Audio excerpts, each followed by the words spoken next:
Jesuítas e as crianças no Brasil quinhentista. Foram 8 semanas de próspera viagem e no dia 29 de março de 1549 desembarcavam enfim na Vila de Pereira, depois de Vila Velha, 4 padres e 2 irmãos da Companhia de Jesus liderados por Padre Manuel de Nóbrega. Vinham os religiosos na armada do primeiro governador-geral, Tomé de Souza, e em pouco tempo começaram a exercer o seu apostolado. O padre Nóbrega pregava ao governador e seus homens, o padre Juan aos da terra. Já o irmão Vicente encarregava-se dos meninos, tanto da doutrina como de ler e escrever. Além da conversão do gentio de um modo geral, o ensino das crianças, como se vê, foi uma das primeiras e principais preocupações do padre da Companhia de Jesus desde o início da sua missão na América Portuguesa. Muito embora a Companhia de Jesus houvesse nascido na primeira metade do século XVI como ordem essencial missionária, aos poucos foi também se transformando em uma ordem docente. Uma nova cristandade. Se o início da missão jesuítica no Brasil, marcado por um relativismo otimismo quanto aos rumos da conversão do gentio, rapidamente os padres foram percebendo a dificuldade da evangelização dos nativos. O ensino das crianças indígenas representaria também uma possibilidade de estabelecer aliança entre os grupos indígenas e os padres. Ao longo do século XVI, se fortalece a ideia de que as crianças constituíam uma nova cristandade. Os moços bem doutrinados e acostumados na virtude seriam firmes e constantes. Ocorreria, assim, algo que poderia chamar de substituição de geração. Os meninos ensinados na doutrina, em bons costumes, sabendo falar, ler e escrever em português, terminariam sucedendo seus pais. Cantos, disciplinas e procissões, cenas da vida religiosa. No caso das aldeias, os meninos não habitavam em casas especiais junto com os padres.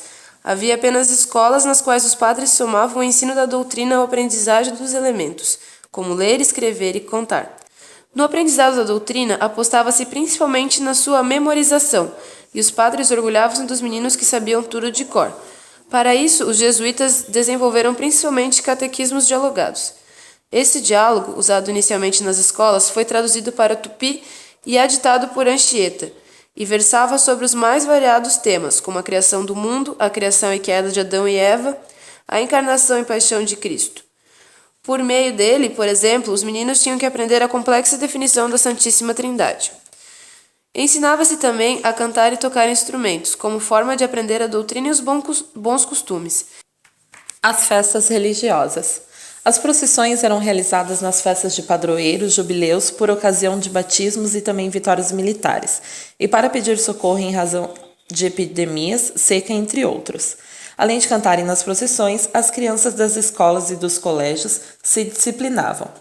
Canto de missa, procissões, disciplinas, isso tudo fazia parte da vida religiosa das crianças. Novas plantas, frutos podres.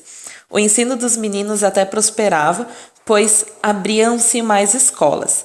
O padre Anchieta relatava que os inúmeros progressos que se faziam com os meninos índios em várias casas, onde as crianças davam excelentes mostras de virtudes, bons costumes e aprendizado de letras. Entretanto, receava-se que o crescimento dos antigos alunos esquecessem tudo o que haviam aprendido com os padres, pois, longe dos religiosos, os filhos levados pelos pais faziam até mesmo voltar para os seus antigos costumes. Primícias da terra. Além da formação cristã das crianças da terra, com o objetivo de construir um povo cristão, a organização de um clero nativo a partir dos meninos mais habilidosos mobilizou a Companhia de Jesus no Brasil no século XVI. A questão de domínio da língua tupi, privilegiada relações entre portugueses e indígenas, era o central a esse respeito. Por isso, o domínio da língua foi um dos critérios fundamentais na formação dos membros da Companhia do Brasil. O intercâmbio com a Europa era fundamental, pois mandava os meninos ensinados, antes de se corromperem, e passado o tempo de perigo, voltavam ao Brasil, onde seriam úteis obreiros da conversão.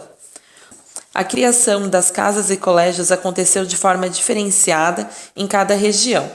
A fundação da Confraria, segundo o padre Serafim, inaugurou um período de intensas atividades dos meninos órfãos.